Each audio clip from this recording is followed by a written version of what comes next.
Forget the postcard of an astronaut floating with a food pouch. In a real lunar city, breakfast happens under meters of regolith, in a kitchen that smells like recycled air, coffee substitute, and whatever the greenhouse gave up this week. Steam from a rehydration pouch, the soft thud of boots on a treadmill down the corridor. Someone is already sweating before the workday starts because low gravity steals bone and muscle if you let it. No sunrise through a glass dome, just practical lights, a schedule, and a closed loop that must not fail. This is not a hotel in space. This is a buried town where food, sweat, and routine are engineering problems with human consequences. Episode 4 of Lunar Frontier goes inside. The gym, the kitchen, the food. What is there? How it works, how it is prepared, and why the workouts are not optional. Rockets get the headlines. Daily life decides whether anyone stays. On the moon, you weigh about 1/6 of Earth weight, but your body still expects Earth. Bones unload, muscles shrink. Hearts and balance systems adapt in ways that make returning home dangerous if you ignore the countermeasures. Food is morale and medicine. A crew that hates dinner starts making worse decisions. A crew that cannot grow or recycle calories becomes a cargo dependency forever. So the underground city is not only tunnels and airlocks, it is a gym schedule, a galley workflow, a greenhouse plan, and a waste loop that never gets a day off. If episode 3 was the robot workforce outside, this episode is the human systems inside.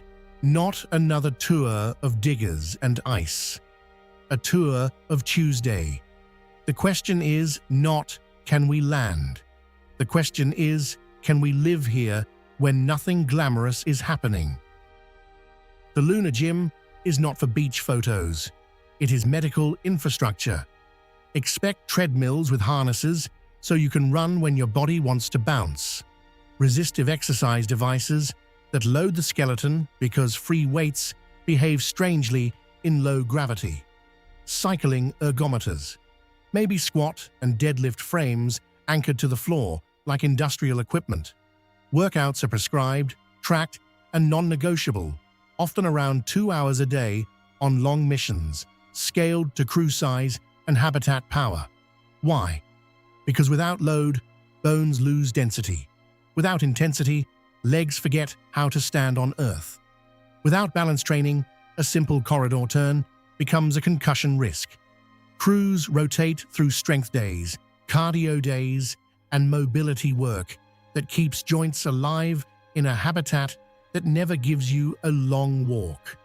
The gym is where the city pays rent to human physiology every single day. Skip it, and the moon quietly wins. The kitchen is a galley designed for crumbs that float less but still invade filters. Surfaces wipe clean. Airflow pulls particles away from electronics. Water is metered because every liter was mined, recycled, or shipped at brutal cost. You will see sealed pouches, rehydration stations, convection or inductive heaters, and strict trash sorting because garbage is a systems problem, not a chore. Meals are scheduled around work shifts, exercise blocks, and communication windows with Earth. Cooking from scratch is limited at first. Rehydrating, heating, and combining is the daily craft. A good galley smells like food, not like filters failing. Later, as greenhouses mature, the galley becomes a bridge between cargo cuisine and real harvest. That bridge is culture. Shared meals keep a buried town human when the view outside is rock and night. Early menus lean on shelf-stable cargo, thermostabilized entrees, freeze-dried proteins and fruits, fortified staples that survive months in storage. Then the greenhouse starts to matter. Leafy greens, herbs, tomatoes or peppers if power and water budgets allow. Maybe insects or cultured proteins in later concepts. Nothing is casual. Calories, salt, iron, and vitamin D strategies are planned like propellant. Variety is a mental health tool. Spice kits and sauce packets punch above their mass because flavor is cheap mass for high morale. Special meals mark landing anniversaries and hard weeks. Birthday cake in a pouch still counts if the crew cheers. The menu is not a restaurant list. It is a logistics spreadsheet that happens to taste like dinner. And dinner is how a crew remembers they are still people. Preparation is choreography. Rehydrate, heat, combine. Check labels for allergens in a crew that cannot call a hospital easily. Clean as you go, because microbial control is life support adjacent. Some habitats use central galleys. Others use smaller prep nooks near sleep quarters to cut corridor traffic. Food may be eaten strapped or seated with magnetic or textured trays so utensils behave. Leftovers are rare by design. Wastewater from rinsing returns to the loop. Packaging is compacted, counted, and sometimes reused. The social rule is as important as the recipe. Eat together when schedules allow. Talk, reset, argue about nothing important. In a city without weather or street noise, the table becomes the town square. That is not soft science. That is how teams stay functional when the vacuum never blinks. A lunar day is not an Earth day, but bodies still need rhythm. Crew schedules stack exercise, maintenance, science, and sleep with the ruthlessness of a ship. Workouts happen before or after EVAs, depending on fatigue and suit time. Strength days protect bone.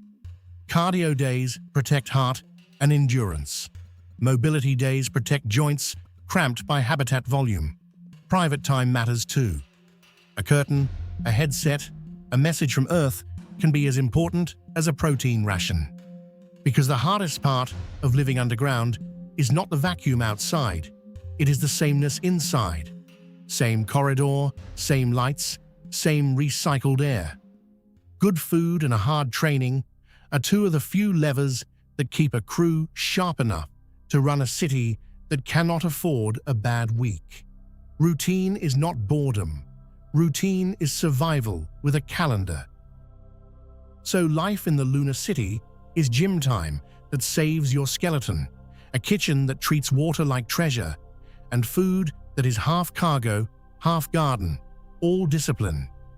The robots outside make the settlement possible. The routines inside make it livable. That is the real frontier test, not the landing, the Tuesday. But none of it runs without power. Episode 5 follows the energy that keeps a buried city alive when the sun disappears for 2 weeks of lunar night. Solar ridges, batteries, reactors, dust on every panel. What fails first? When the lights die. After that, medicine under rock and the politics of who gets to stay. For now, remember the rule under the rock. If you cannot feed a crew and load their bones, you do not have a city. You have a visit. Lunar Frontier continues.